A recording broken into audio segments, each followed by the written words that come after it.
আল্লাহ তুমি আমাকে কাদের হাতে ন্যস্ত করলা, আল্লাহ তুমি আমাকে কাদের হাতে ন্যস্ত করলা। ইলা আদুইন বাঈদিন ইয়াতাহাজ্জামুনি, আমাকে ঘর থেকে এত দূরে এনে, সেই মক্কা থেকে কত দূরে, আমাকে ঘর থেকে এত দূরে নিয়ে এসে আল্লাহ তুমি তোমার শত্রুদের হাতে আমাকে ন্যস্ত করলা।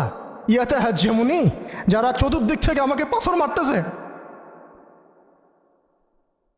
কি আবেগ দোয়ার মধ্যে, কি ভাষা, কি লফজ।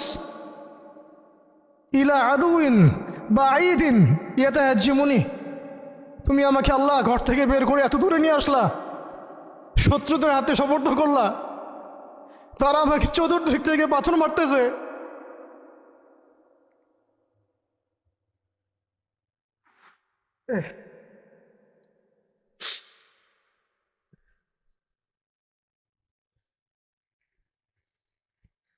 আম্মি লা করিবিন মাল্লাকতাহু আমরি, পরে নবীজি বলছেন আম্মি লা করিব, নাকি আমাকে কাছের মানুষদের হাতে নিয়ে আসছো আল্লাহ।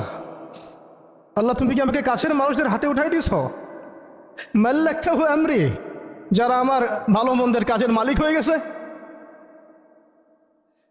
এইভাবে দোয়া করতে লাগলেন নবী সাল্লাল্লাহু আলাইহি ওয়াসাল্লাম।